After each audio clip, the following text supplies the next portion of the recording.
Welcome to the Mobile Workforce Podcast, where we sit down and have real conversations with business leaders that have been where you are. During these interviews, we'll dive into what it takes to improve systems and champion processes that maximize performance. Each week, our trailblazing guests share their experiences and understanding of the workforce to help inspire change, challenge our thinking, and share what it takes to successfully travel the road to profitability. Now here's our host, co-founder and chief evangelist of About Time and WorkMax, Mike Merrill. Hello and welcome to the Mobile Workforce Podcast. I'm your host, Mike Merrill, and today I'm excited to sit down with today's guest, Josh Stearns. Josh is the CEO of AccuBuild and ConstructionPayroll.com. Josh is an expert on payroll and also is here to talk to us today about the signs that your construction business needs to review for your payroll process. So to start out here, Josh, can you just really quickly recap those first three signs that it's time for a company to upgrade their construction payroll system? Yeah, absolutely. The first sign that we talked about in the last episode is really around time. So how much time does it take to process payroll? And we kind of quantified that if you're spending more than 2-3 hours a week on the processing of payroll, that it might be time to upgrade your payroll solution. The second one was your payroll system doesn't have the construction-specific reports that are required to run a construction business. And with that, Mike, we really keyed in on a couple of them, like certified payroll, union reporting, and then workers' comp. And so if your payroll solution doesn't have that, might be a sign it's time to upgrade. And then the third one was your payroll system doesn't integrate with other systems. So, it's not able to bring in the time in a way that, is seamless, and it's not able to write the time back to your financial system, ERP, project management software, whatever you're using to track job costing. Awesome. That's a great recap. So for those of you that didn't hear last week's episode, feel free to go back and give that a full listen for more details on each of those first 3 points that Josh shared with us. So starting into this week, what's the fourth area that is a sign that a company should be looking at upgrading their current payroll system? Yeah, so fourth area would be workarounds. And what I mean by that is workarounds are kind of the norm. They're not the exception, right? Workarounds in software and processes are always going to be there. But when you find yourself doing them more often than not, I think that's definitely a sign that it might be time to upgrade your payroll process.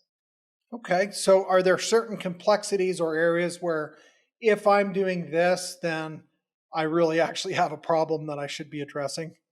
Yeah, so let's think about like prevailing wage or companies that have employees that have multiple pay rates per week.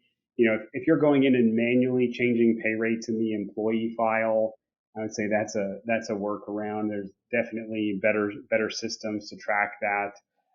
If you're setting up fringe benefits, like if you're doing prevailing wage, stuff like that, and you're doing fringe benefits as miscellaneous pays and deductions and not specifically to like a pay code for that project, that's definitely a sign of a workaround. If you can't produce, let's say, a single paycheck for multiple states in the same pay period for an employee, like if you have an employee who goes from one state to the, you don't see that a lot in the Southwest or the Southeast, but up in the Northeast, definitely a lot of guys moving around from state to state. And if you can't produce a single check for multi-state wages, I'd say that's definitely a workaround I would look at. Another one that comes to mind is workers' comp. If you can't track your workers' comp, by the task, and this is important. Like I'll use an example. It's in other it's in other trades, but let's use roofing as an example. Roofing, if a guy's up on the roof, it's a much higher workers' comp rate than if he's doing cleanup on the ground. And so a lot of times there's a benefit to tracking that work by the type of workers' comp code because they can get a lower rate. Yeah, and this isn't just a plug for WorkMax, but the phrase you just said, Josh, is something I have said no less than probably 1,000 times literally in the last almost 20 years. So I Really? love that you brought that. That's something that we tell companies and we share with them. We've been able to help them accomplish. And I would tell you 99.9% of every company we've ever talked to was not doing that properly. They were just defaulting to the higher rate because they didn't have a system to track it properly. Yeah, and it's funny. They say, well, and not, agents a lot of times are unaware, but it's kind of it's not in the best interest of the insurance provider to tell you can get a lower rate if you track the work separately, and so we want to help with that. The other thing is on workers' comp is, you don't have to pay exposure on overtime, and so having a system that understands that from a because it's usually like a rate per 100. And so if a guy's getting time and a half, we don't have to pay that. And so, you want to have a reporting that normalizes your workers' comp exposure. Wow. Shout out to you, Josh. That's another area I have never heard shared by anyone. Although we know that to be a fact here in our business, I've never heard any third party payroll or ERP solution provider share that. So that's a golden nugget right there. Well, probably I'm a second generation owner in the business. My dad started it in '87, so I think he bred us that way. So. Yeah, yeah, I love that. Good for you. There's one more though, Mike. I want to hear it. Can't track taxes automatically by job location. There is something like, there's 11,000 tax changes in 2021, something like that. Some statistic I heard recently. But a lot of those have geographic location differences. So if you're working in one city, one county, there's different local taxes, state and federal taxes, and a system that can track it by that is, if you're having to do that manually, it's a huge workaround. Boy, lots of nuggets on this one. So are there other areas that technology can help automate that are not a manual choice or something that someone has to physically do that can also help with these processes? Yeah, I mean, I think it comes down to, it starts with time collection, like having a timepiece that understands the industry. Like you said, Mike, you guys have known about how to track workers' comp because you're industry experts in that. And so you're building a solution that is designed to accommodate and tackle some of these workarounds in the construction space, right? And so I think, definitely technology that understands your industry is going to set you up for success, because some of these things we're talking about don't vary from industry to industry. This workers' comp thing specifically, I can't think of another industry where this is as big of a deal. Yeah, when you're in a factory or a warehouse, you are in a fixed location that has one zip code. And if you're working in the tri-state area in New York and New Jersey and Pennsylvania, you go across the river or you go up the turnpike, all of a sudden, if you're still costing your time to the previous job for any reason, including travel time to the next job, you might be paying a completely different rate, different overtime, different fringe, it's crazy. Yeah. Yeah. Different taxes. Like there's a different local authority that wants to tax you. I mean, there's all kinds of stuff. So. Yeah. And another example, with our system, we track GPS and geolocation with a geofence. So if somebody accidentally costs something to the wrong project, those same challenges could be into play, and you're paying unnecessary dollars from the wrong project. So that's one example of technology flagging an issue and making sure that you can correct that so that everything's paid properly and you're not wasting money where it's not going to serve your business. Yeah, in constructionpayroll.com, we built the tax engine to work with the job location, and so you don't have to know what the taxes are. We know what they are, and all we're tracking it is to that GPS coordinates level. Once you code time there, it automatically knows, hey, this is the appropriate local tax. If let's say you're in Pennsylvania and you got a guy working from one job to the next, knows what local tax, what state tax, what federal tax, and it also knows the reciprocity. Which is a big deal when you're doing multi-states, because a person living in one state and working in another state, that actually changes the tax code, because now there's an agreement between those two states about how, where is the state unemployment wages reported, where are the wages reported, and so our system actually handles all that in the background for the end user. They don't have to know about it. We do it for them. Wow, that's awesome. And again, that we collect it the same way, and it's tied to that rate code, so everything gets paid properly. But again, even if WorkMax tracks it properly and gives you all of that data exactly how you want it, but there's no water in that swimming pool that you're trying to send it to, you're gonna hit concrete on that. And what a lot of people end up doing, Mike, is they'll go into those jobs and then they're responsible to know the local taxes for that area. And those things change all the time. And we have, tax research, which is part of our service, that's updating them as they change so that our end users aren't having to be tax experts.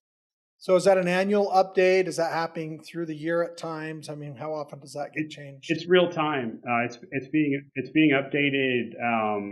Sometimes twice a month, but almost every month. Wow, another great nugget for the listeners. You're not getting those types of updates from an ERP payroll system almost ever that I hear about, right? It's maybe annually it's getting picked up, hopefully. Right. Yes.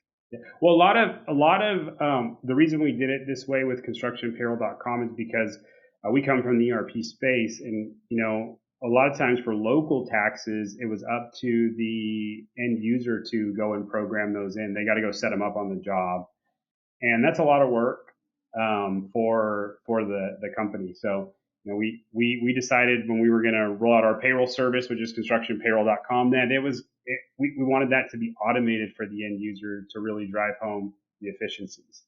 Yeah, we're running construction companies and building buildings and putting in roads and bridges and highways. We don't need to be tax experts, or at least we hope that we don't have to be. Yes. And Mike, one of the things we're seeing with the great resignation is a lot of the payroll experts that have been in the industry for a long time are retiring, and there's not a huge labor pool that has the experience to come in and take that place. Interesting. Well, again, back to the point, you wouldn't necessarily represent yourself in a lawsuit. You would hire an expert that focuses on that every day. And so I think similar with constructionpayroll.com, by hiring an expert that focuses on those things while you run your business, right? Yes, absolutely. I love that. So what's the fifth area? We've talked about, we recapped 1 through 3. We talked about the fourth. What's the fifth area that you like to focus on? Yeah. So, it's fifth, but definitely probably not in order of magnitude of impact. I would say this one's probably one of the largest impacts to a construction business, is that your payroll software, and that includes everything from timekeeping all the way through, payroll processing through accounting, doesn't track job cost, right? And so if it's not tracking job cost for you, it's probably a sign that it may be time to upgrade the payroll process. Well, and this might be a simple question with a simple answer, but why, from your perspective, is job costing so important for construction?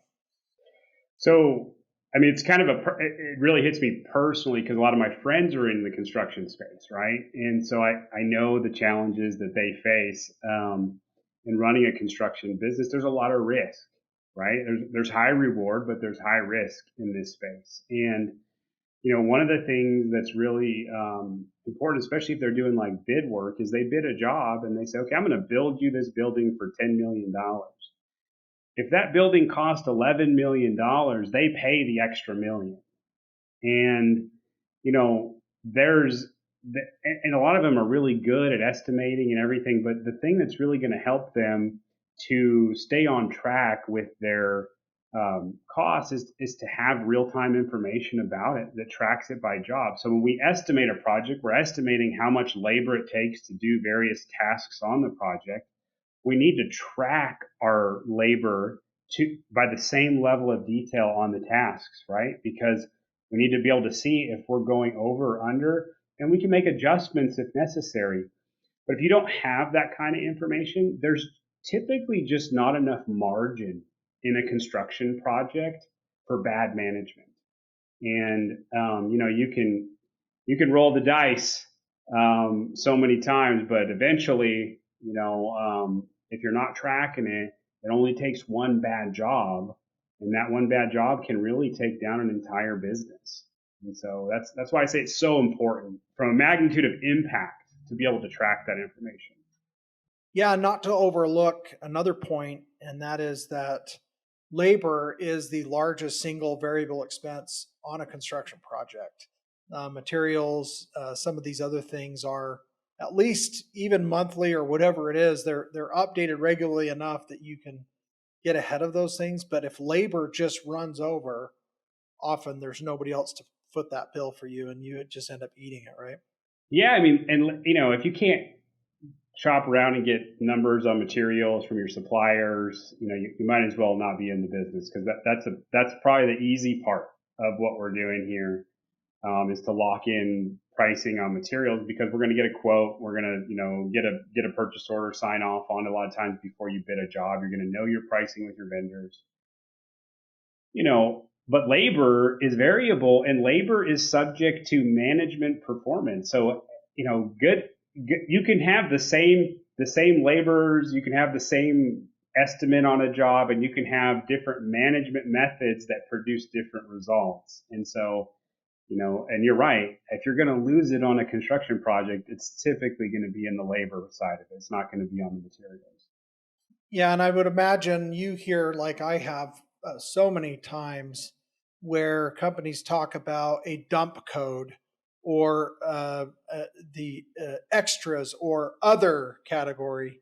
And even worse than that, sometimes, is there's 15 different ways to say, mudding and taping, plastering, even in the drywall space, or there's different terminologies that many companies use, and maybe the estimator calls it one thing, the field calls it something else, the office or ERP system calls it something else. The time collection process, even if it's timesheets that are printed off, it could be called something else. And so standardizing and configuring that data into one single code that is the same for all, and making sure that from the collection point all the way to the end of payroll and job costing reporting is the exact same, so you have data integrity, couldn't be more critical to have accurate job costs. Is that something you also hear about commonly, or an issue that you help address? Absolutely, and it when you do like what you're describing, so we're going to ingest the data, so in a way that needs to be that it's tracked in the field, right? So setting up your cost codes are really important to unify those across all operations: time, payroll, accounting, and project management. They should all be the same. And when you do that, the information flows from one to the next and gives you that information to manage the projects. But there's one other thing it's going to give you, Mike, is it gives you the ability to bid projects more accurately in the future when you do that. Because now you've completed that loop back to estimating on a completed project that shows them where the actual hours are. So when they're bidding a similar project in the future, they can look at that and know with confidence that this is how much time it takes. So many good pearls of wisdom here. I think it speaks highly of, again, your experience growing up in this industry and realizing those problems from the beginning. It's awesome that your organization is doing something about it to help contractors be better. Well, it's not just us. I mean, we have to work with great partners and timekeeping. Like, if he kind of goes to the next one, but I don't want to jump ahead. Well, why don't we? Okay. What's the fifth area? Is there a bonus or anything extra that you really like to hit the nail on the head on to wrap up your points? Yeah, well, we've been talking about the 5 signs, but there is a sixth one. It's the bonus, and when I say payroll provider, I want to encompass that into your timekeeping, your payroll processing, and also your accounting and ERP solution. The sixth one is if your solutions don't know the construction industry, they don't understand a lot of these nuances that we're talking about here, it's probably a good sign it's time to upgrade. And I'll tell you, in my opinion, why is when you're in the middle of a payroll issue or a timekeeping issue or prevailing wage issue or a reporting issue, you do not want to be educating the other person on the other end of the call about what prevailing wage is, or what job costing is, or what cost coding is, because that's just extra drag on your efficiency and time. And so you've really got to have people in your corner that understand the challenges that you're trying to solve as a business and what's going to set you up for success. And we talked at the end of the last one about getting that edge, right? The right vendors can help you get that edge from a technology perspective. Yeah, that's fantastic. It really just makes me want to say, again, without naming names, the single largest accounting software used by construction is not built for construction. They know very little and have very little understanding for construction. So I think that's the other thing. I don't care if you got 10 or 20 or 30 employees and are a small, nimble shop. There are construction specific accounting solutions that can help you track all of these great things that Josh is talking about. One of them, of course, AccuBuild for construction, right? But if you don't have that footing and foundation in properly in order to have a wireframe for this data, then collecting it is still important, it's still critical. It's actually mandated, you're legally obligated and required to do it, but you're making yourself do a bunch of extra work. And what you think might be costing you, too much to upgrade to in the beginning is actually going to cost you a lot more on the back end. Yeah, you hit a really good point there, Mike. A lot of times I think everyone's so busy they think, I don't want to change systems, but the cost, doing a little bit of cost impact analysis on what does it take to continue the way we are, and what's the potential risks that are associated with it. I think, we talked the last episode about spending time on continuous improvement, and that's just what, construction companies should be allocating some time for. Technology definitely being a big part of that. Are there any things that we missed or that have come up in your mind as we've been talking, aside from the 5 plus your bonus point that you shared? I can't think of. We covered a lot of ground, and I'm sure there are other signs that are out there, but I think we've covered a lot of ground as far as payroll goes. The only other thing I would say is, working with a true payroll service a lot of times can be helpful for a contractor if they don't want to pay their own taxes or take on the liability of filing federal, state, and local taxes. That's also another risk that we didn't really cover a lot, but that's a good one. Particularly if they don't have, accountants on staff, people like that who can help them with that. Working with a payroll service is definitely a way to gain some efficiency there.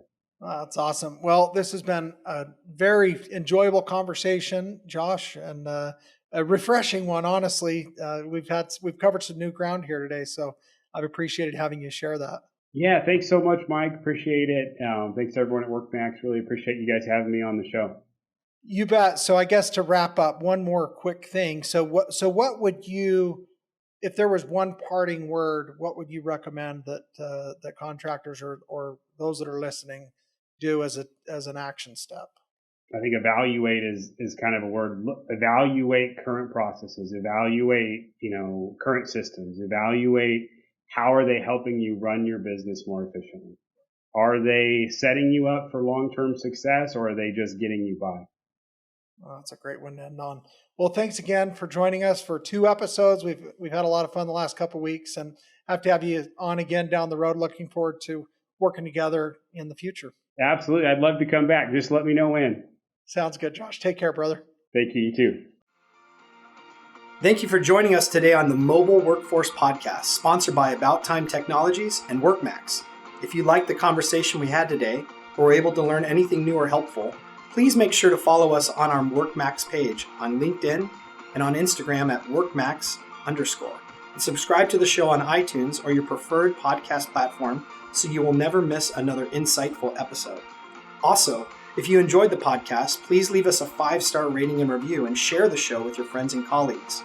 Your support means the world to us and will allow us to continue providing impactful information with others looking to improve their results in their business and, in turn, their life.